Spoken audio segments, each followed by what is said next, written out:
Hair fall एक बड़ी common सी समस्या हो गई है आजकल। बालों में हाथ मारिए, और जिसके बाल है वो तो हाथ मारना बड़ी कॉमन सी बात है, लेकिन जब हम हाथ मारते हैं बालों में और हाथ में टूटे हुए हमें बाल नज़र आते हैं तो चेहरा अपने आप डाउन हो जाता है। ये हेयर फॉल क्या कोई बीमारी है या कोई मेडिकल कंडीशन है, ये है क्या? ये गंदगी है और कुछ नहीं है। देखिए, पहले समझना पड़ेगा, हमारे भारत के अंदर पसीना बहुत है, पोल्यूशन बहुत है, और पता नहीं ये जो अंधविश्वास है ना कि रोज शैम्पू नहीं करो, रोज शैम्पू नहीं करो, इसने हमारे बालों का सत्यानाश कर दिया। और आपको एक चीज बोलना चाहूंगा, हमारे बालों का सबसे ज्यादा सत्यानाश किसने किया? तेल ने किया। ये रात को हम जो तेल लगा के सोते हैं ना, उसने हमारे बाल सारे निकाल दिए, सारे बाल गिरे कर दिए। तो अगर आप सच्ची में चाहते हैं आपके बाल 100 साल चले, वो भी आज से, आपको रोज शैम्पू करना चाहिए, वो भी मेरे तरीके से। अगर वो शैम्पू करेंगे ना, किसी का बाल नहीं टूटेगा। और बाल रखने के लिए आपको महंगा शैम्पू नहीं चाहिए, बाल रखने के लिए आपको बहुत सारी चीजें नहीं चाहिए। एक ही वर्ड है, वो क्या है? सफाई। बालों को साफ करो।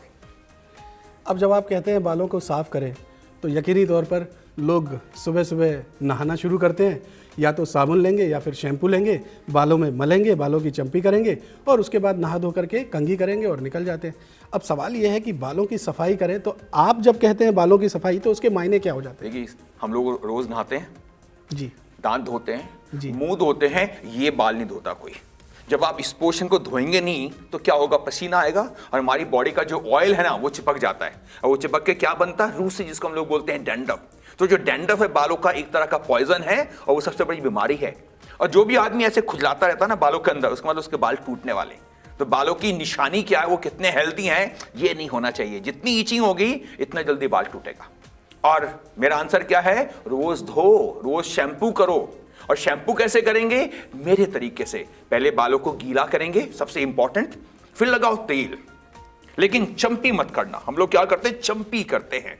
जितना चंपी करोगे इतना बाल टूटेगा। तो पहले बाल गीले किए, तेल लगाया। कौन सा तेल? भारत का तेल, सरसों का तेल लगाओ ना। क्या आप बड़ी बड़ी बातें कर रहे हैं? बहुत देसी चीजें यूज करो। अगर आपके बाल लंबे हैं, कंघा कर लो, ताकि जो मेरा तेल होगा ना, वो स्प्रेड हो जाएगा। फिर आप ब्रश कर लो और फिर शैम्पू करो। और कौन सा शैम्पू जो आपको पसंद है। हमें आपका जो हेयर एक्सपर्ट बोल रहा है, या आप सोचते बहुत महंगा शैम्पू चाहिए, नहीं। शैम्पू है क्या? एक तरह का क्लींजर है, और जैसे वो क्लीन करेगा आपकी स्कैल्प को, आपके बाल के डैंड्रफ खत्म, और डैंड्रफ खत्म, आपके बाल बच गए। बालों का जो झड़ना है वो मेल फीमेल दोनों में है क्या? होता है, दोनों में क्या दोनों के लिए कोई अलग अलग रीजंस हैं, कोई अलग समस्याएं हो सकती हैं, अलग कारण हो सकते हैं, या फिर? मुझे लगता है दोनों का सेम ही है। मुझे लगता है दोनों का सेम ही है। देखिए, बच्चा हो, आदमी हो, बूढ़ा हो, यंग हो, सबके बाल सेम है। हाँ, लेकिन इंसान, आदमी के जो बाल होते हैं कम होते हैं, तो वहां गंजापन ज्यादा नजर आता है।